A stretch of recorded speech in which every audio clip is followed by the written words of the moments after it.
I think we all have been in abusive or toxic relationships, especially in love relationships, if you want to call it that way.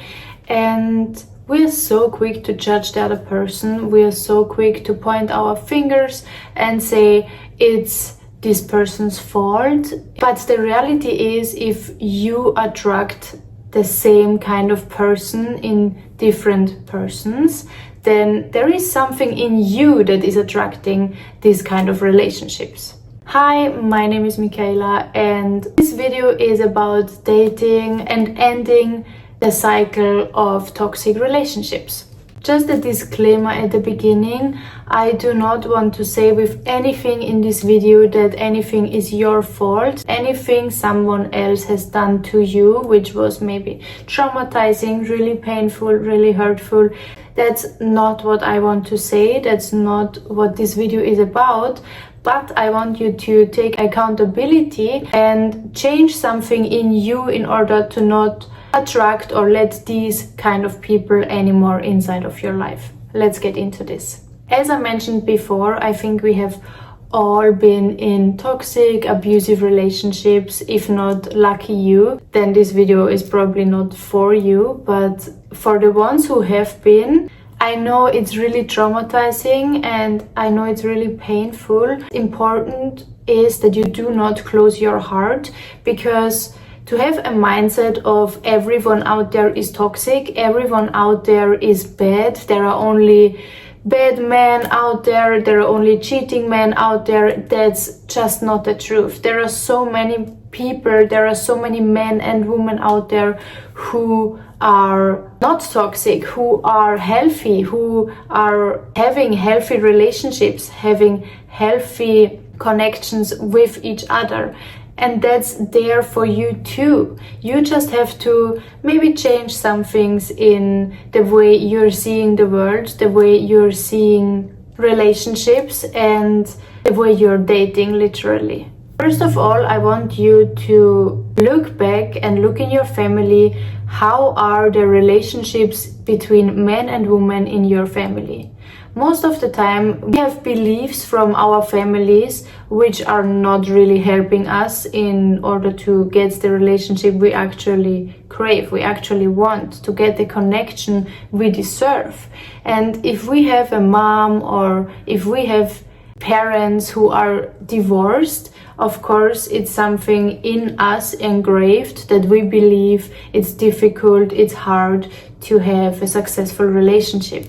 So I want you to get through your mind, get through your experiences and write down your beliefs. Even if you had perfect parents and they are still together loving, but you have had many traumatizing relationships where was cheating, where was toxic and abusive behavior in it, this creates beliefs in us which are attracting more of this if we keep this belief. So I want you to sit down and think about that. Write down, what are your core beliefs about relationships? Do you believe you are worth of a loving relationship? Do you believe there are men out there who can give you what you want? Or do you believe that you're asking for too much? Write down all your beliefs and just keep in check which ones are helpful for you and which ones are actually controlling you, which beliefs are more or less sabotaging you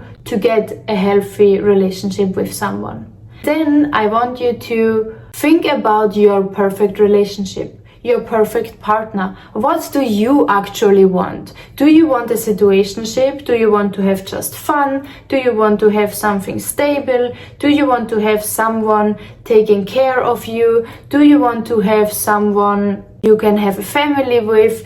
Write down, what do you want in a relationship and who this person should be. Not does this person have a six-pack or how does this person look. That's maybe an important plus afterwards, but those are not core qualities which you need to be very sure of. What do you want and what you don't want. And once you have written down all these things, you have explored your whole mind and you know exactly what you want, then the next time you are dating, you make sure this person does tick all your boxes. This person is exactly what you want. And how are you doing that? You're doing that by not oversharing on your first date already what you want. Because believe me or not, us humans are manipulative.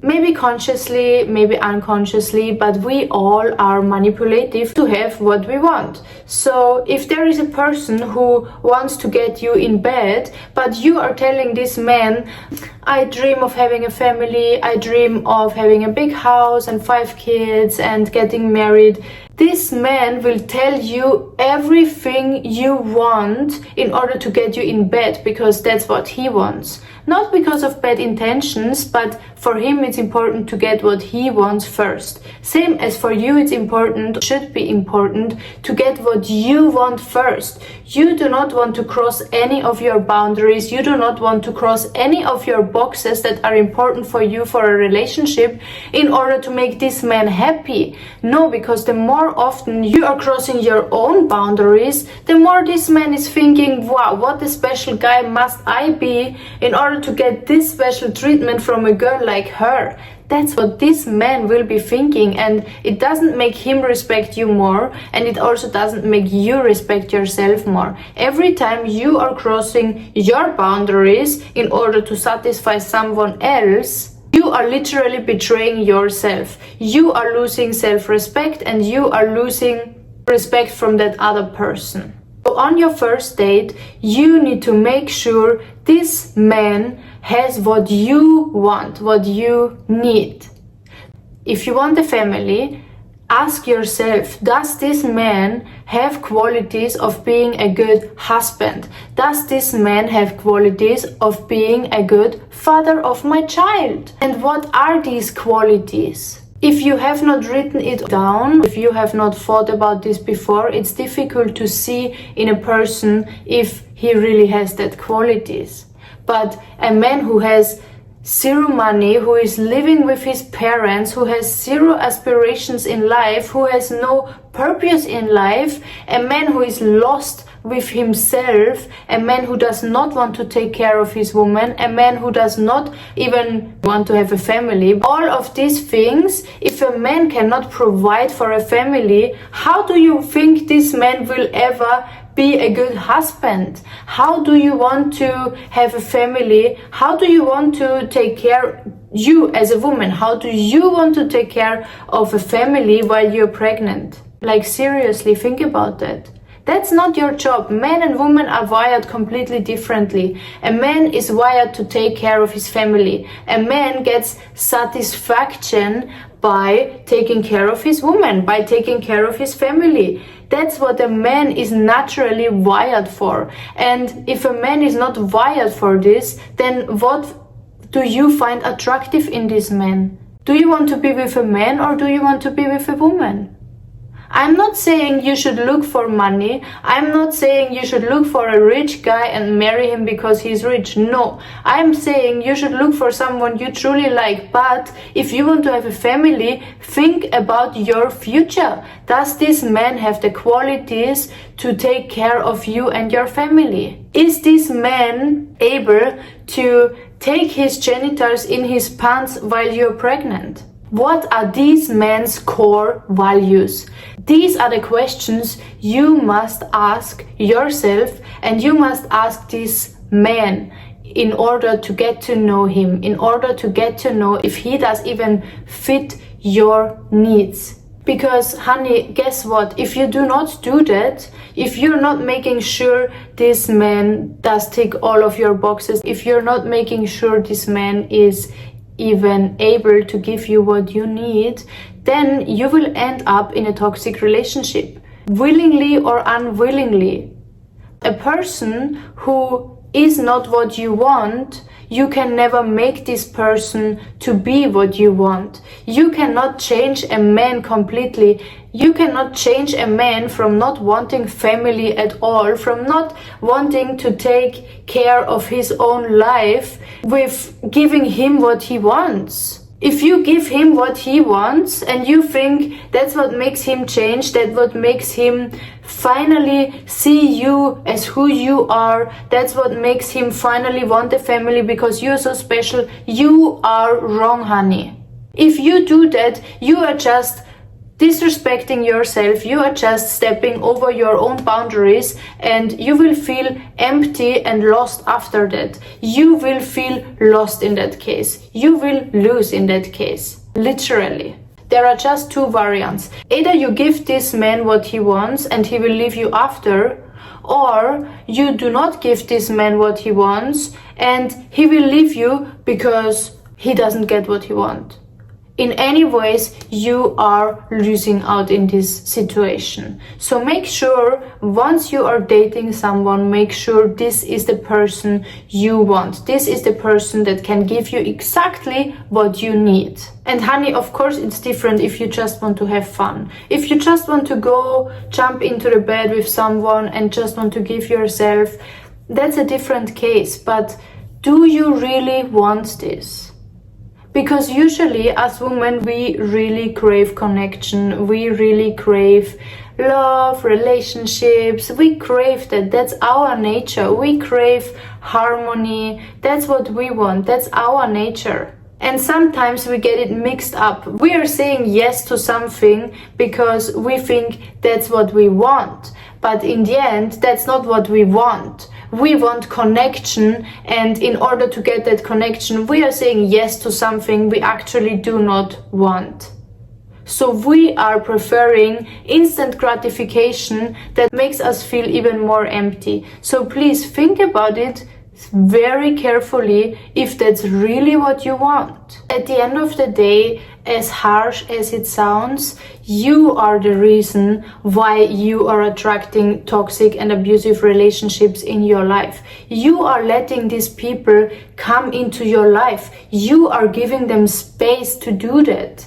It does not excuse anything this person or any person did to you, but you need to break that cycle. You need to say no. You need to say no to everything that does not align with what you want. You are not asking for too much. You do not need to change or to give something you don't want to give in order to get what you want. That's also kind of manipulation. But you are manipulating yourself in order to get some fake closeness, some fake relationship, some fake connection for that instant gratification that doesn't really make you happy at all. So honey, please, I beg you, do these steps. Think about everything I said twice. I do not want you to feel like you are the responsible one for any action or anything that happened to you, but you are responsible for who you let into your life, for who you live into your life. You are responsible for letting people who do not give you what you want in your life. Even if you are already in a relationship and the relationship is abusive and toxic, I know it's easier said than done to just leave. The time will come where you say enough is enough. You will come to a point where you will say enough is enough, and from then on you need to make sure to never ever let these kind of people come into your life. And that's work. That doesn't happen overnight. That's work you need to do with yourself. You need to sit with yourself and give yourself that connection that you crave first. Give yourself that love that you crave first. We all can say, yeah, but I love myself. You are not loving yourself if you let other people disrespect you. That's impossible. If you let someone else disrespect you over and over and over again, you cannot love yourself. Don't tell me that. With that said, I want to end this video. I really want you to finally break this cycle of toxic relationships. It's possible. It's so possible. There are so many men out there who are great men and can provide you everything you ever want. And never forget, you're not alone in this. We're all going through the same thing. Thank you so much for watching. I love you so much, and I see you in my next video. Bye bye.